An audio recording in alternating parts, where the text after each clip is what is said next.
बिस्मिल्लाहिर्रहमानिर्रहीम। अस्सलामुअलैकुम। मैं बिल्कुल खैरियत से हूँ। उम्मीद करती हूँ आप सब भी खैरियत से होंगे। ये मेरी यूट्यूब पर पहली वीडियो है। मैं उम्मीद करती हूँ ये वीडियो आप सबको बहुत पसंद आएगी। आप सब मेरे यूट्यूब चैनल को सब्सक्राइब कर दें और अगर वीडियो अच्छी लगे तो लाइक भी कर दें।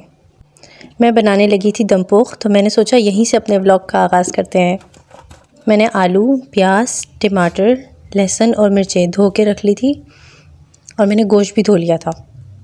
अच्छा, मैंने गोश्त को धोने के बाद नमक लगाया था, जो कि मैंने रिकॉर्ड नहीं किया, मुझसे रह गया। पहला व्लॉग है तो गलतियां तो होती रहेंगी, छोटी मोटी नहीं बड़ी बड़ी गलतियां होती रहेंगी, जिसको आप सब ने मिल के इग्नोर करना है और मुझे करना है आप सब ने सपोर्ट। अच्छा, अब मैंने सबसे पहले आलू रख दिए हैं। आलू के ऊपर गोश्त और गोश्त के ऊपर प्याज, टमाटर, लहसुन और हरी मिर्चें। मैंने डाल दिए काली मिर्च, पिसा हुआ ज़ीरा और नमक। मैंने अपने टेस्ट के हिसाब से डाल दिया है। आप लोगों को जैसे आप लोगों के टेस्ट के हिसाब से ठीक लगे आप लोग भी डाल सकते हैं। मैं कोई कुक या मास्टर शेफ़ नहीं हूँ, इसलिए आप लोग मुझे जज ना कीजिएगा। मैंने सिर्फ अपना एक्सपीरियंस आप लोगों के साथ शेयर किया है। इसके बाद मैंने इसमें डाल दिया 1.5 कप पानी। अब हम कुकर को बंद कर देंगे और हम पहले 10 मिनट फ्लेम तेज़ करके इसको पकाएंगे और 10 मिनट के बाद हम फ्लेम को लो कर देंगे और 2 घंटे के लिए इसको रख देंगे।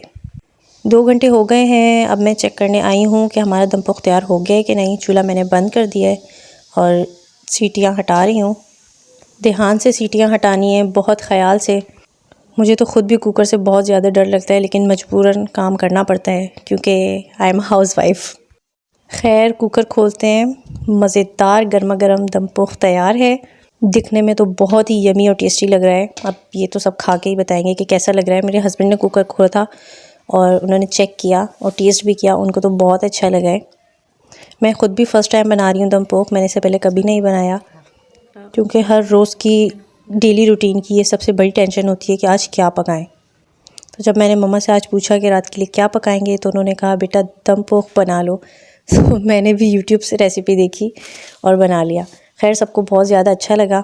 खाना खाने के बाद मैंने किचन साफ़ किया, बर्तन धोए और शाम की थोड़ी सी चाय रखी हुई थी। पहले मैं गर्म करने लगी। मैंने सोचा मैं और हस्बैंड पी लेंगे, लेकिन मम्मा पापा को चाय इतनी अच्छी लगती है तो मैंने सोचा चलो इसी को ज़्यादा कर लेते हैं और सारे के सारे मिल के पी लेंगे। चाय पक रही थी, इतनी देर मैंने शेल्फ़ साफ़ कर दी और किचन फारिग कर दिया है। तो अब चाय भी तैयार है। चाय को कप में डालते हैं और अब अंदर लेके जाते हैं मम्मा पापा के पास।